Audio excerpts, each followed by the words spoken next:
Muy buenas noches.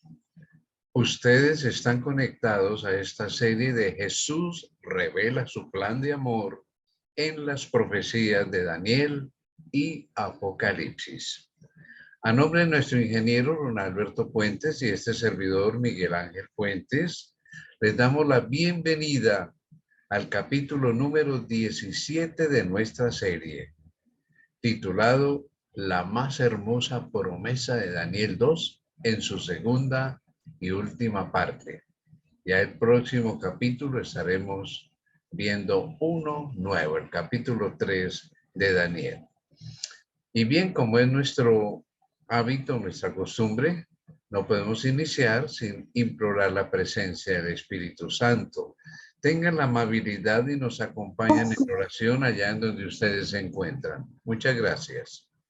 Padre, ha sido hoy un día maravilloso, lleno de bendiciones de tu parte para nosotros. Y este momento en el cual nos dedicamos a estudiar Daniel 2 en su parte final, también es maravilloso.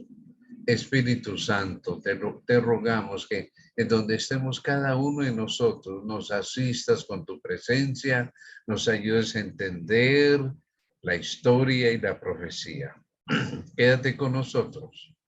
Te lo estamos rogando en el nombre maravilloso de Cristo Jesús. Amén y amén.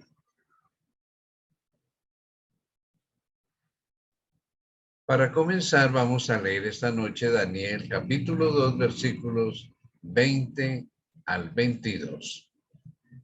Y dice, y Daniel habló y dijo, sea bendito el nombre de Dios de siglos en siglos, porque suyos son el poder y la sabiduría.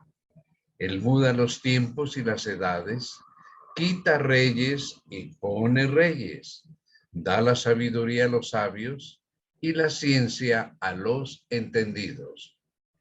Él revela lo profundo y lo escondido, conoce lo que está en tinieblas y con él mora la luz. Esto lo hemos comprobado a través de nuestro estudio del capítulo 2 de Daniel. Daniel tenía razón. Dios quita y pone reyes. Él revela lo profundo y lo escondido. Así que la palabra de Dios es evidente. Enseguida entonces vamos a colocar en pantalla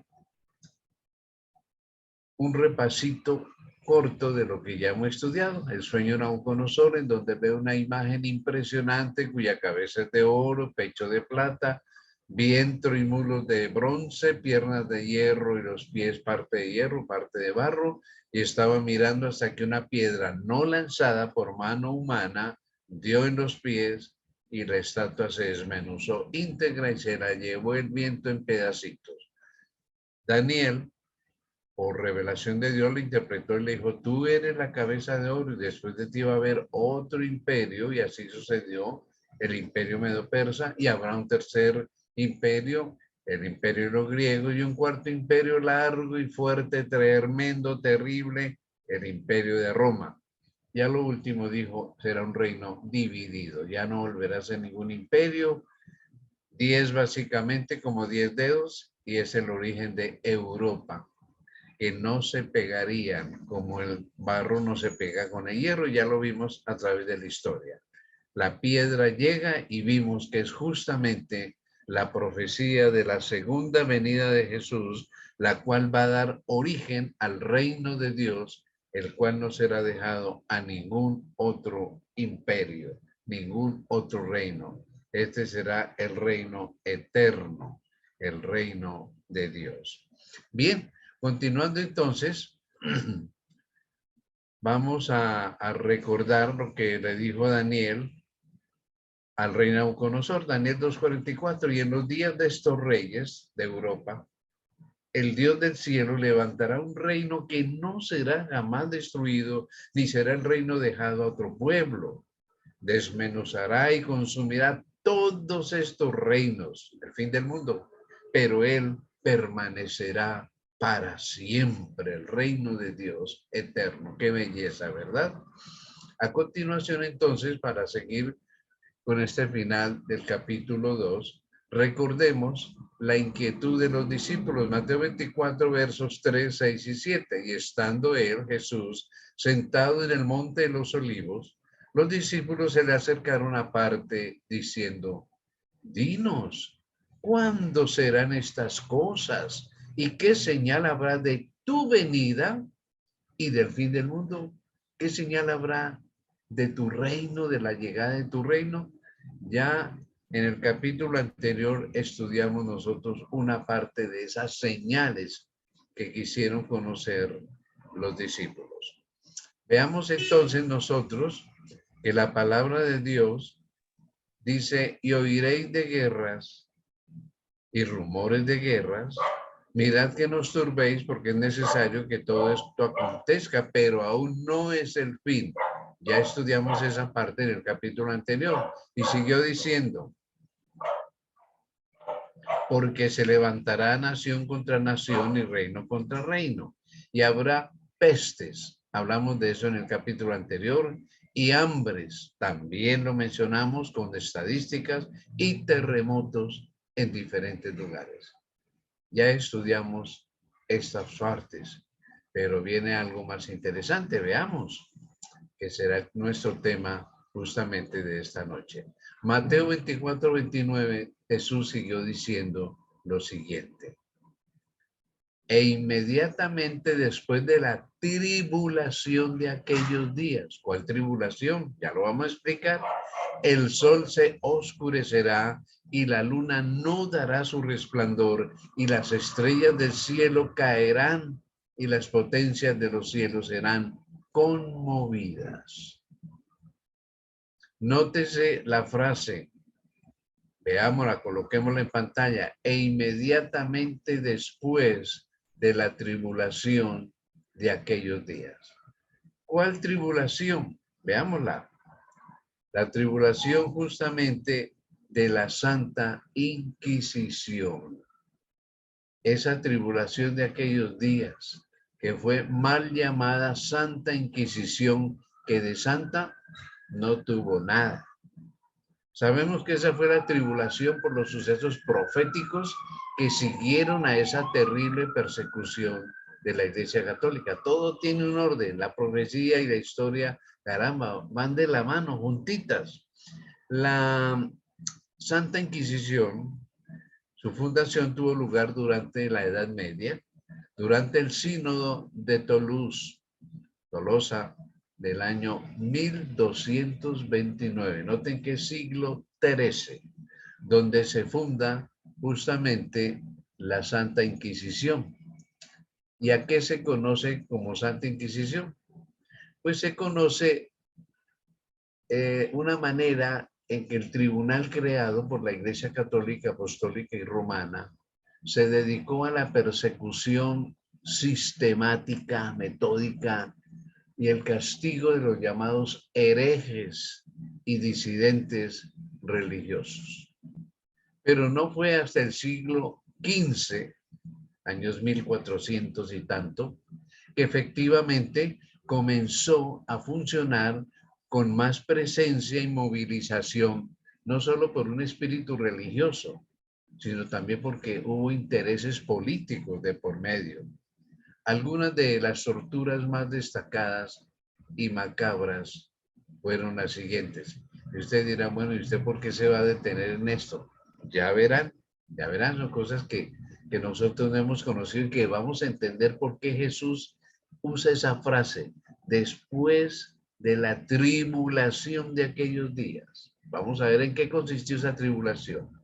Voy a enumerar algunos de esos métodos de tortura. Esto es historia, ¿no? Yo no me he inventado esto. Se inventó la Iglesia Católica para perseguir, para eliminar a lo que llamó herejes. Ahí tenemos los valdenses, albigenses, todos los protestantes, brujas, judíos, aún hasta maometanos allá en España. Estuvo la garrucha o la cuerda. De pronto los que tienen su computador y su celular alcancen a ver esta figura que evoca que se ataban las manos del sospechoso por detrás de la espalda y se le alzaba por las muñecas a varios metros del suelo por un sistema de poleas y lo alaban varias personas. Tras ello se le dejaba caer sin que tocara el suelo, quedando lógicamente descoyuntado de la sacudida. Se le salían esos huesos de los hombros. Terrible. Si no confesaba, se le quebraban los brazos y las piernas hasta que moría. Terrible la garrucha o la cuerda. Veamos enseguida entonces que se utilizó el potro. El potro se ataba el preso de manos y pies sobre una mesa. Las cuerdas de los pies se iban enrollando a medida que una rueda giratoria y cada vez se le da vuelta de esta rueda, pues iba estirando más las extremidades de los brazos y las piernas, hasta incluso llegar al desmembramiento, arrancarle brazos y piernas a la persona. Terrible, ¿verdad? Tremendo. La pera, eso fue otro método que utilizaba la Santa Inquisición. Se introducía un instrumento como el que ustedes ven ahí cerrado, ahí está abierto, pero se introducía cerrado en la boca, en la vagina de una mujer o en el ano, dependiendo de la acusación, ya sea en la boca predicadores heréticos, vaginal a las brujas y anal a homosexuales. Esa pera en el interior se abría con un tornillo, se iba abriendo y mutilaba, destrozaba obviamente los órganos internos que había de la persona. Terrible, ¿verdad? Tremendo. Entonces, la sierra, veamos la sierra. Era uno de los más brutales. Estaba reservado a las mujeres acusadas de brujería y de estar embarazadas, dizque del mismísimo Satanás. Se colgaba a la presa boca abajo, con el ano abierto, y con una sierra le cortaban hasta llegar al vientre. Tremendo, terrible. No buscaban tanto la tortura para que confesara, sino más bien para acabar con su vida y con el feto supuestamente endemoniado. Veamos la tortura y los carbones. Se aplicaban carbones al rojo vivo, a unos 300 grados centígrados sobre las zonas más sensibles de la piel.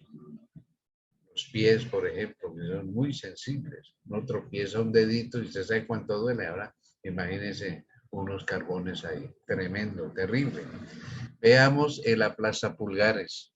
Era una herramienta metálica sencilla donde se metían los dedos de las manos y de los pies y quedaban destrozados al voltear unos tornillos, apretando hasta que lógicamente quebrantaba los dedos. Aplastapulgares, pero era más que pulgares, era todos los dedos.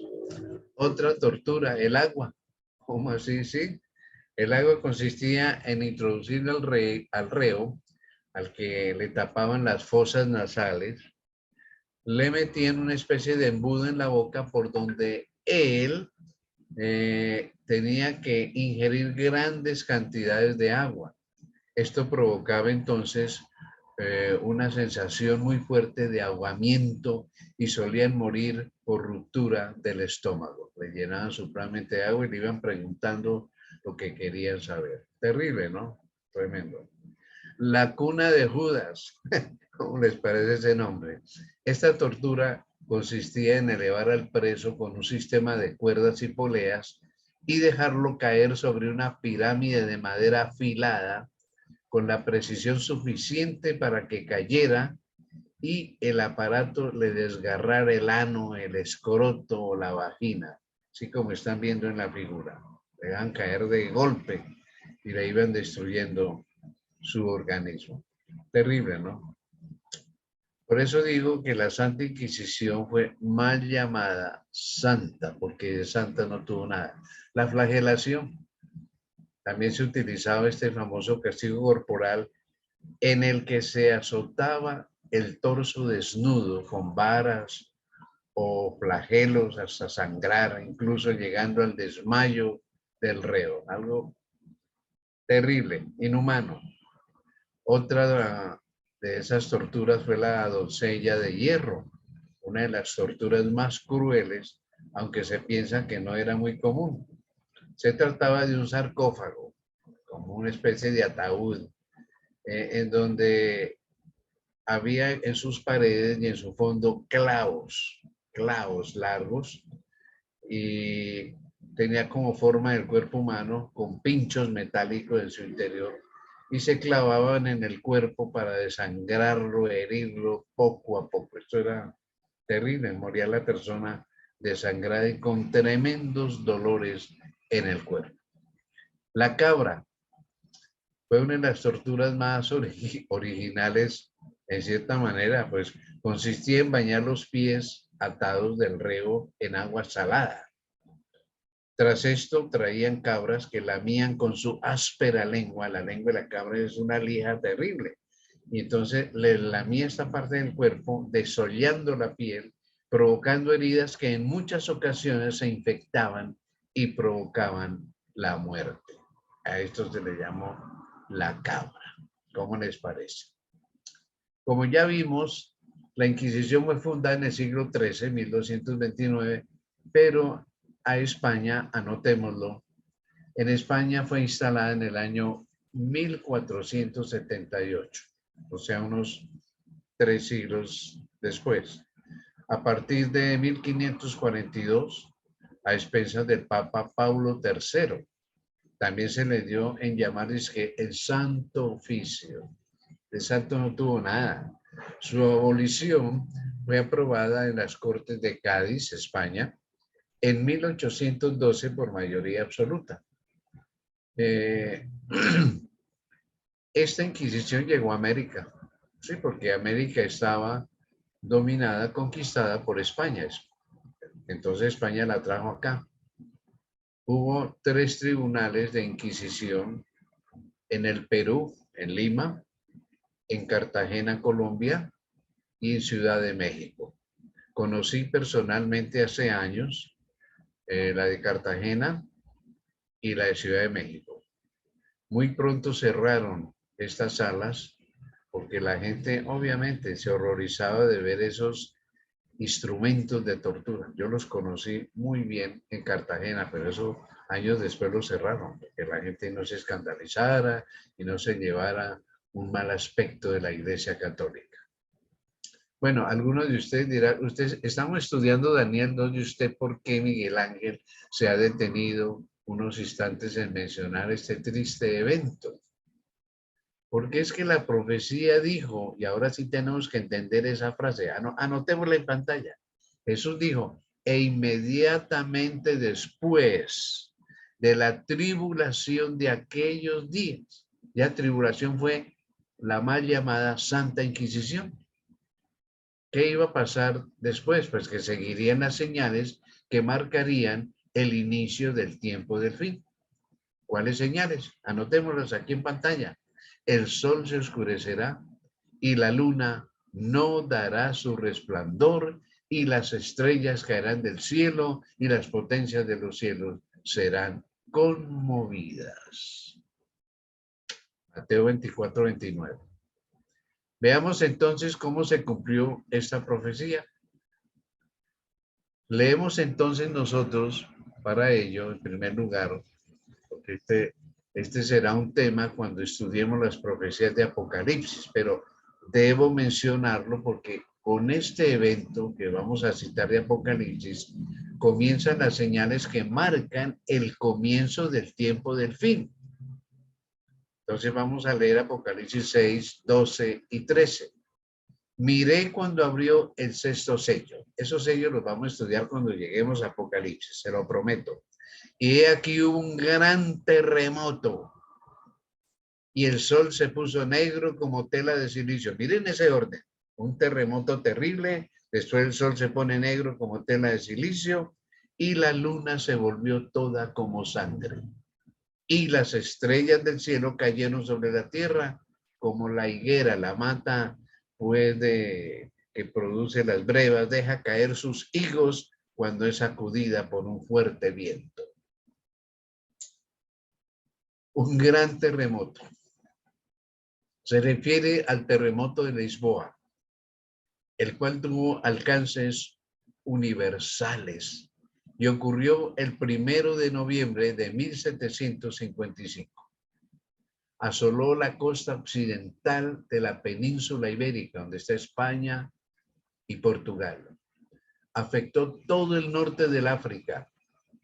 Casi todo lo que abarca el Océano Atlántico se sintió en Norteamérica, en Asia, en Europa. Por ejemplo, en Argelia, el maremoto que se llevó a más de 10.000 personas. En las Islas Canarias, dice la historia, las costas fueron barridas por olas de 7 metros. Esto tuvo un alcance universal y por eso creemos que después de la tribulación de esos días de la Santa Inquisición, viene este terremoto. Ya en la parte final de la Inquisición se levanta y se cumple la profecía. Ahora bien, veamos que el sol se puso negro como tela de silicio. ¿Cómo ocurrió eso? Fue el 19 de mayo de 1780. A ese fenómeno se le ha llamado el día oscuro de Nueva Inglaterra. ¿Por qué Nueva Inglaterra? Porque es que así se llamó Norteamérica en el comienzo, no se llamaba México, ni Estados Unidos, ni Canadá. Se decía Nueva Inglaterra porque los que la poblaron originalmente habían venido de Inglaterra. Por eso se habla el inglés predominantemente en esa región. Perseguidos por la Iglesia Católica, vinieron en lo que van a celebrar en el mes de noviembre los norteamericanos, el Thanksgiving, el Día de Acción de Gracias, porque dieron gracias el día que llegaron a Norteamérica en el barco el Mayflower.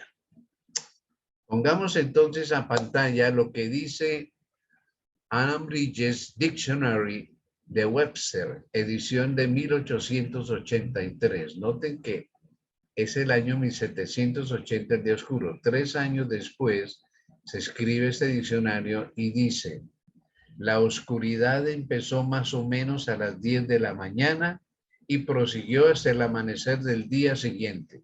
Se ignora la verdadera causa de este notable fenómeno. ¿Cómo les parece? Los astrónomos no pudieron dar una razón astronómica, física del asunto. Añade la obra titulada, coloquémosla, se llama La Guía del Saber o Repertorio de Hechos. Está editada por Roberto Sears en la página 428 y él, comentando sobre el día oscuro, dice: el 19 de mayo de 1780 se produjo una oscuridad extraordinaria en toda la Nueva Inglaterra que se extendió hasta el Canadá. Duró cerca de 14 horas, desde las 10 de la mañana hasta la medianoche. Y lógico, siguió oscuro porque ya era de noche. Se desconocen las causas de este fenómeno. Lo cierto es que no fue el resultado de un eclipse. Hasta ahí la guía del saber o repertorio de hechos. No lo decimos los adventistas, lo dicen escritores e historiadores de cualquier denominación. No fue el resultado de un eclipse, no hay explicación para ello. Posiblemente hemos oído hablar de Federico Guillermo Herschel. Fue el sabio alemán quien ocupa un puesto de honor en la astronomía por el descubrimiento del planeta Urano. Descubrió los satélites de Urano, así como los satélites de Saturno. Fue el creador, Herschel, de la astronomía estelar y nos dice con su autorizada palabra lo siguiente, que ya está aquí en pantalla. El día oscuro de Norteamérica fue un fenómeno maravilloso de la naturaleza, cuyo relato se leerá siempre con interés y que ninguna filosofía o ciencia sabrá jamás explicar. Eso está citado por M.I. Fayard en su obra Hacia la Edad de Oro, página 271.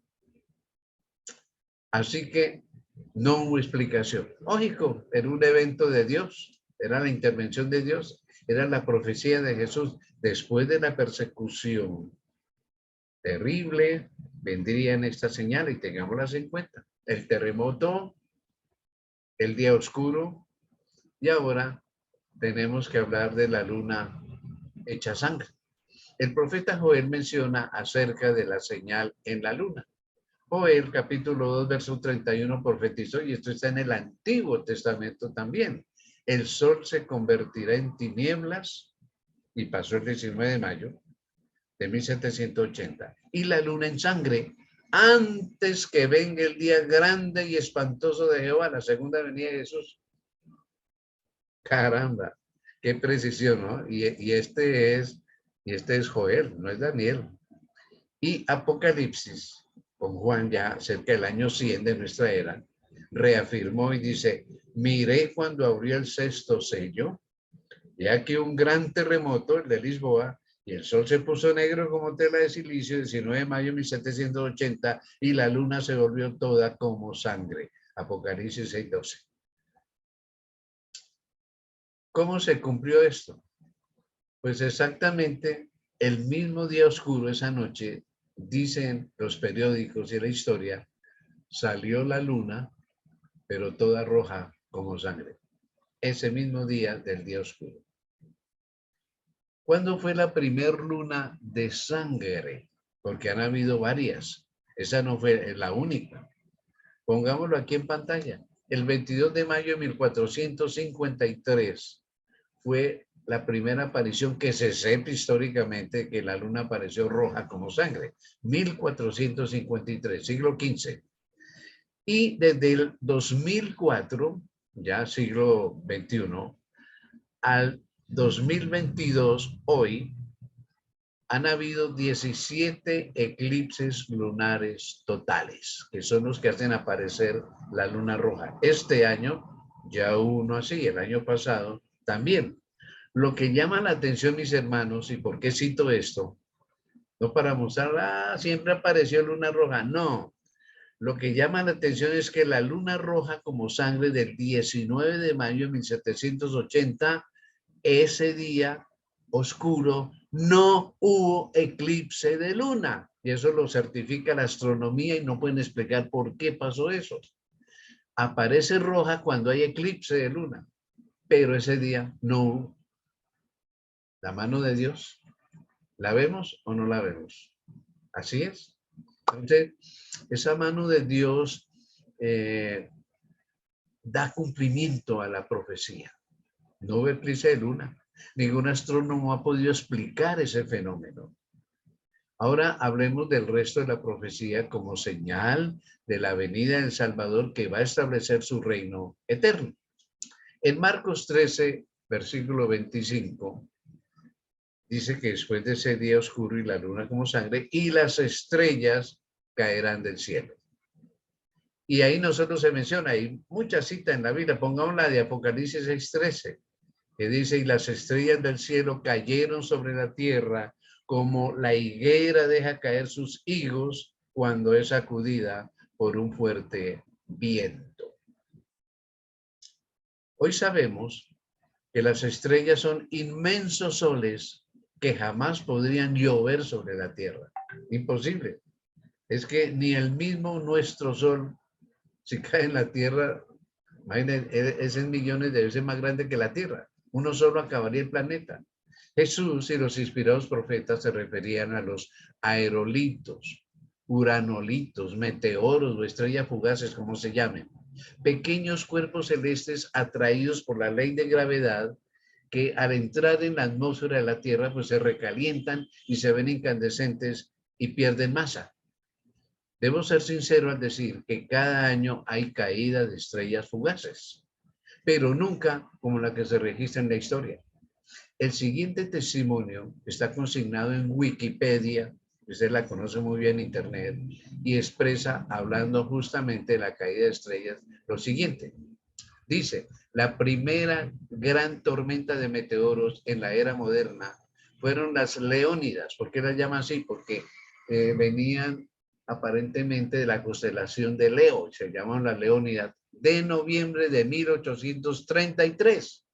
Una estimación de la tasa máxima fue de más de 100.000 meteoros por hora, pero otra, como la tormenta disminuyó, ese dato es de 100.000, pero fue estimada en más de 200.000 meteoros durante las 9 horas de tormenta en toda la región de América del Norte. Eso está en el artículo Lluvia de Meteoros de Wikipedia, y eso fue el 13 de noviembre de 1833. No ha habido otra como esa. El Journal of Commerce, Diario del Comercio, el 14 de noviembre de 1833, dice: ningún filósofo ni sabio ha contado o registrado un suceso como el de la madrugada de ayer. Las estrellas no caían como desprendidas de varios árboles sacudidos, sino como de uno solo. Y no caían como cae la fruta madura lejos de ellos, sino que volaban y eran lanzadas en todas direcciones. Algunas cruzaban la trayectoria de otras como si fuesen arrojadas con fuerza. ¿Cómo les parece? Este es un evento impresionante. Para poder entender un poco mejor lo que acabo de explicar en los 2 o 3 minutos que me quedan, veamos el siguiente diagrama. Miren ustedes cómo se cumple la palabra de Jesús. Se inicia la Inquisición en el año 1229 y pasan 526 años, los hemos escrito ahí en rojo, hasta el terremoto de Lisboa. O sea, ya es la parte final de la Inquisición.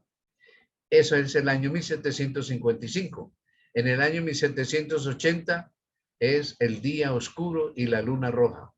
O sea, que pasaron 57 años para celebrarse todas estas señales. De los 526 que la Inquisición duró, 583. A los 526 empezaron las señales del fin. Y en 57 años se cumplieron. El día de 1798 se termina la profecía de los 1260 años, que es la cautividad del Papa, se termina la imposición, la opresión papal, y en 1812 termina la Inquisición oficialmente. 1833, la caída de las estrellas. 1844, fin de la profecía de los 2300 días, surge el remanente adventista y estamos en el 2022. Así que la Inquisición duró 583 años y en los últimos 57 se cumplieron todas estas señales.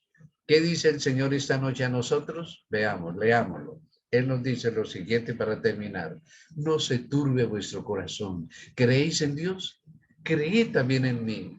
En la casa de mi Padre muchas moradas hay. Si no fuera así, yo os lo hubiera dicho.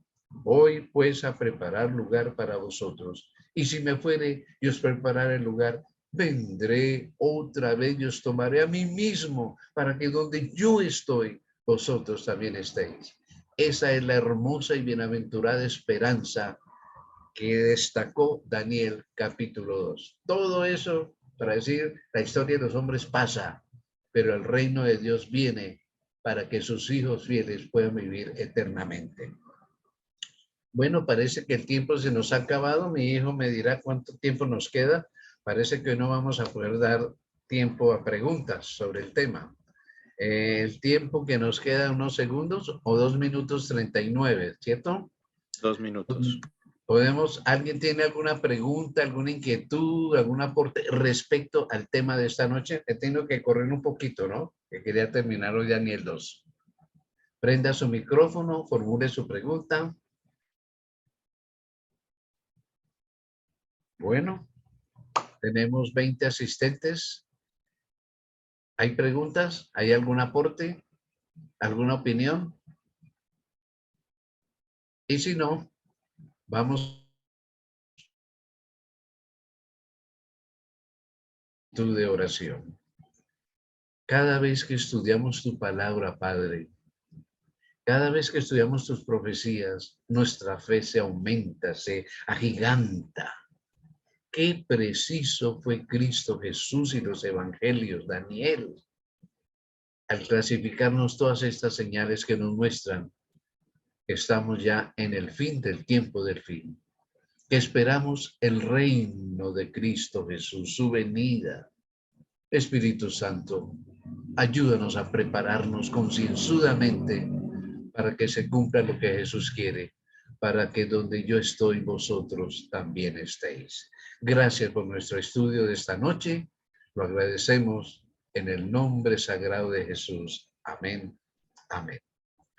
Queremos invitarles entonces para nuestro próximo tema, el horno de fuego.